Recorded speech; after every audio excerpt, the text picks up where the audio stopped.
On February 28th, 2026, two countries lit a fuse that nobody could put out.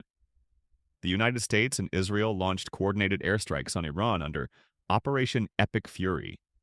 Nuclear sites, military facilities, leadership, all targeted in a single night.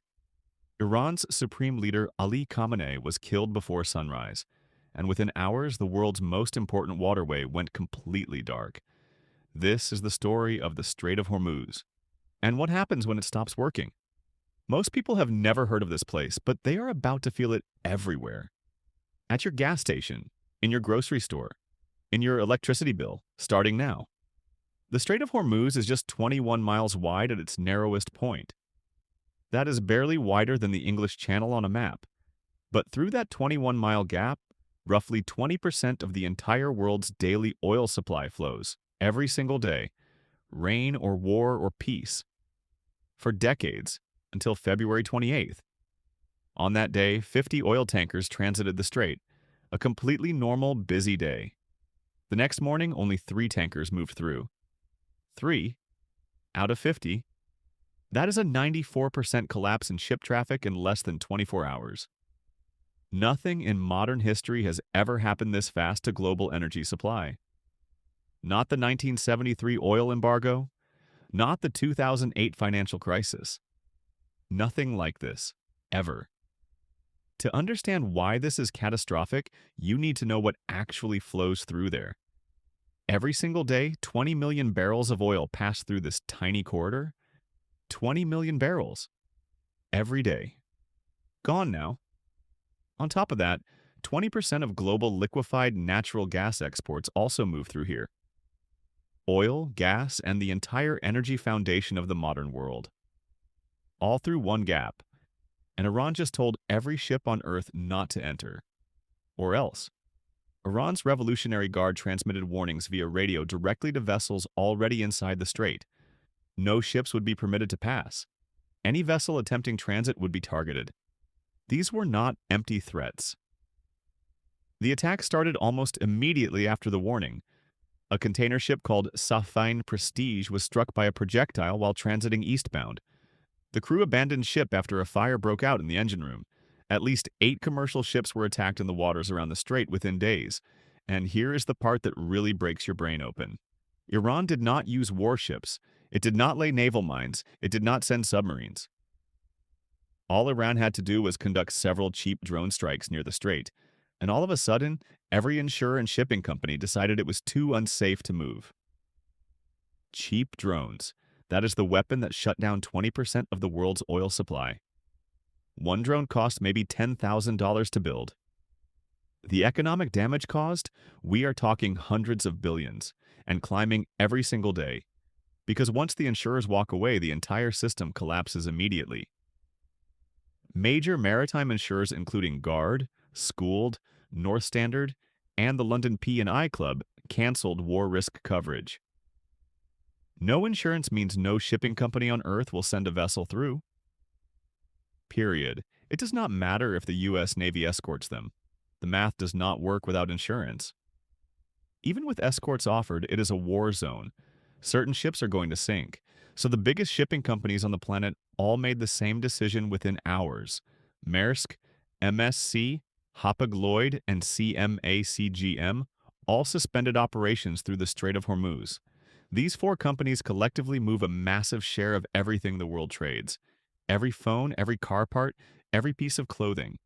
All of it rerouted or stopped. Ships are now being sent all the way around Africa via the Cape of Good Hope.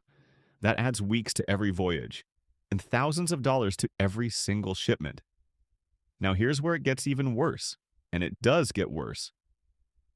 Qatar halted liquefied natural gas production after Iran struck 2 of its gas facilities. Qatar is not some small player. Qatar is the world's largest LNG exporter.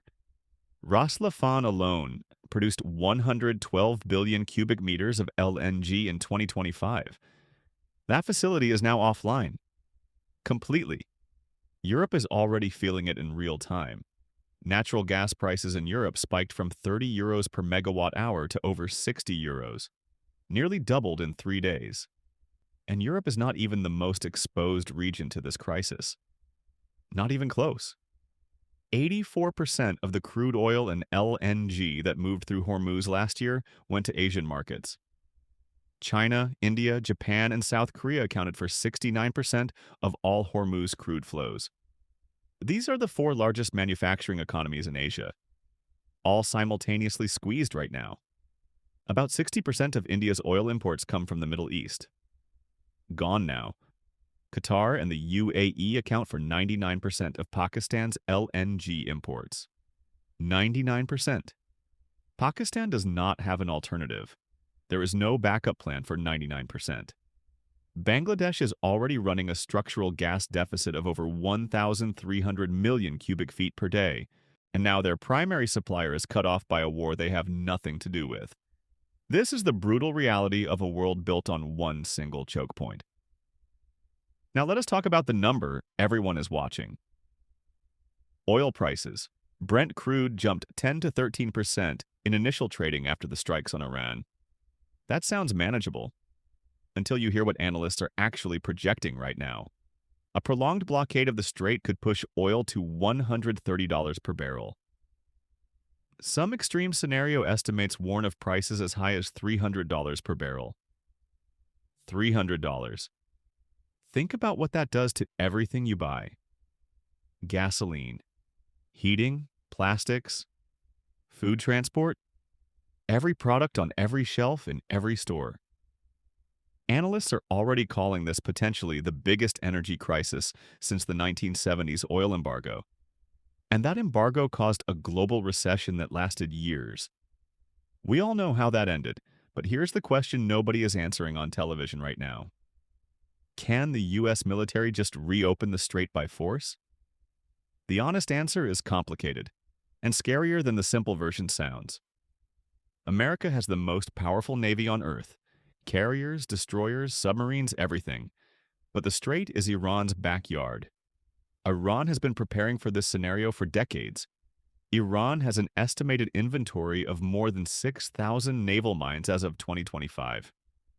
Limpet mines, moored mines, contact mines, scattered across a 21-mile killing ground. Clearing thousands of mines from an active war zone takes months, not days. Meanwhile, every single day of closure costs the global economy billions in cascading damage.